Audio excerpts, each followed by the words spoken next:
La banda Deep Purple nos hacía escuchar por primera vez el que sería el fraseo de guitarra más interpretado de la historia del rock, presentando en vivo su tema Smoke on the Water. James Irwin y David Scott se convertían en los primeros astronautas en recorrer la superficie lunar a bordo del famoso rover. Joe Frazier derribaba a Muhammad Ali en el asalto número 15 y ganaba por puntos en el que se dio a llamar el combate del siglo.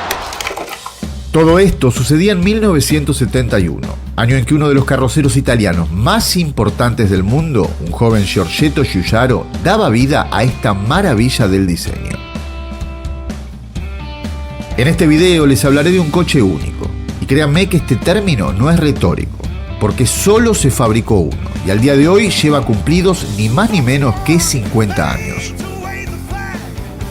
Pero que su longevidad no te engañe, ya que sus líneas atemporales, quizás adelantadas a su época, siguen inspirando a diseñadores que buscan dar a sus coches esa impronta de vehículo futurista. Hoy en este canal les hablaré de la historia del Maserati Boomerang. Como digo siempre, sin más dilación, comencemos.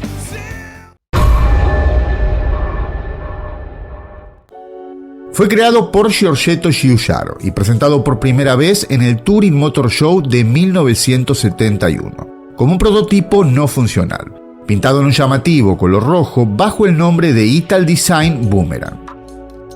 Fue tanta la admiración y expectativa que suscitó entre el público que los directivos de la mítica marca italiana decidieron que dejara de ser solo una carrocería inerte para dotarlo de vida.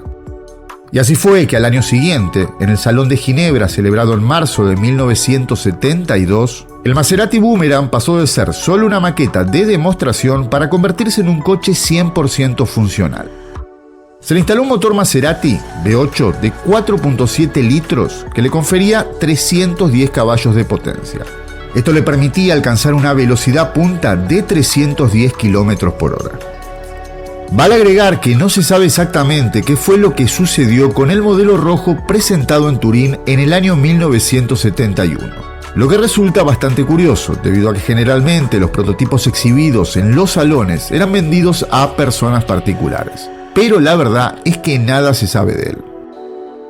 Hablando en mayor detalle de este modelo de 1972, podemos decir que el motor V8, del que hablamos anteriormente, era derivado de la versión de competición del Maserati Bora, que se trataba del primer Maserati en contar con motor central trasero. A pesar de estas características, el Maserati Boomerang recibió una completa homologación para circular en vías públicas. También tenemos que decir que su reducido tamaño y extraño diseño no lo privó de tener unas asombrosas prestaciones para la época. Lo que sí generalmente sucedía con otros prototipos centrados en el diseño, dejando de lado los aspectos funcionales. Su carrocería presenta los trazos característicos y revolucionarios de Giugiaro en la época. Al presentar una afilada forma de cuña con un ángulo de inclinación del parabrisas de unos 15 grados que podemos ver en otros trabajos del famoso carrocero italiano.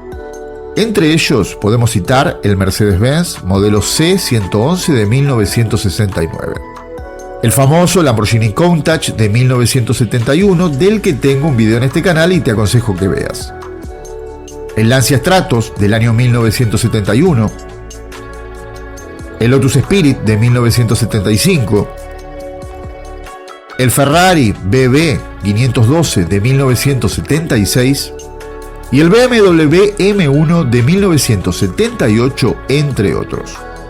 Ahora hablemos un poco acerca de algunas curiosidades. Hay que reconocer que el interior es completamente revolucionario. Giugiaro le instaló una estrafalaria salpicadera con diseño circular que recuerda a los aviones de combate, además de un llamativo volante que prescindía de los radios interiores e integraba numerosos botones y relojes de control. Seguramente estás pensando lo mismo que yo, es bastante raro. Continuando, durante 2 años como coche de exhibición, el Maserati Boomerang terminó su gira en el Salón de Barcelona de 1974. Allí fue adquirido por un comprador anónimo, hombre de negocios proveniente de Benidorm, que lo utilizó como un coche de producción hasta que cayó en desgracia y lo abandonó supuestamente en un cobertizo ubicado en una parcela de Alfaz del Pi.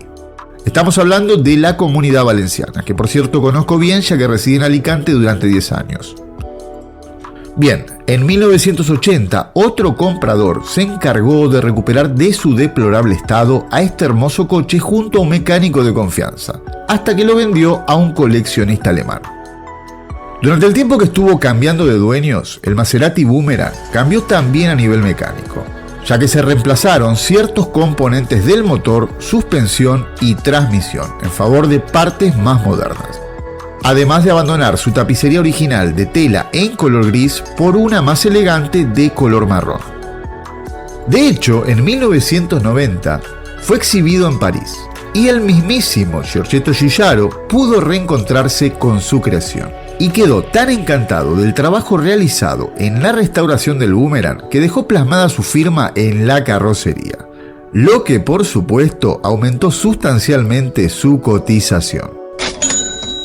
En el año 2002, el Maserati Boomerang volvió a cambiar de dueño y nuevamente se le realizó una restauración completa. Esta vez el trabajo fue obra del restaurador británico Paul Gris. El trabajo consistió en reemplazar casi todos los componentes mecánicos y electrónicos, haciendo que esta obra de Italian Design, creada en 1971, comenzara a desfilar por prácticamente todos los eventos más importantes del mundo, en donde se convirtió en uno de los favoritos tanto del público como de los jueces. Una vez más cambió de manos en 2005, y esta vez se le reemplazó la suspensión, el sistema de escapes, se le instaló un sistema de aire acondicionado y se le retiraron los emblemas de Maserati, en favor de los originales, que eran las iniciales de Giorgetto Giugiaro. Finalmente, en el año 2015, el Maserati Boomerang fue subastado por la Casa Christie's. Y atentos con esto, el precio que se alcanzó fueron 3,3 millones de euros. Ahora descansa en la Casa Museo Enzo Ferrari, ubicada por supuesto en Módena, para el deleite de todos los aficionados de la marca italiana. Antes de terminar, me gustaría mucho que me dejaras en comentarios si te interesaría que haga un video sobre la historia de Maserati, ya que veo que hay muchísimo material sobre Ferrari, Lamborghini, Porsche y otros constructores, pero poco sobre esta marca. Si te gustó lo que viste, agradecería muchísimo, pero en serio, que me dejaras un like, que me ayuda mucho a difundir mi material. También te invito a que te des una vuelta por el canal, estoy seguro que vas a encontrar cosas que te van a interesar. Obviamente, suscríbete si no lo estás y déjame tus sugerencias o lo que se te ocurra. Muchísimas gracias por llegar hasta acá, saludos y nos vemos en un próximo video.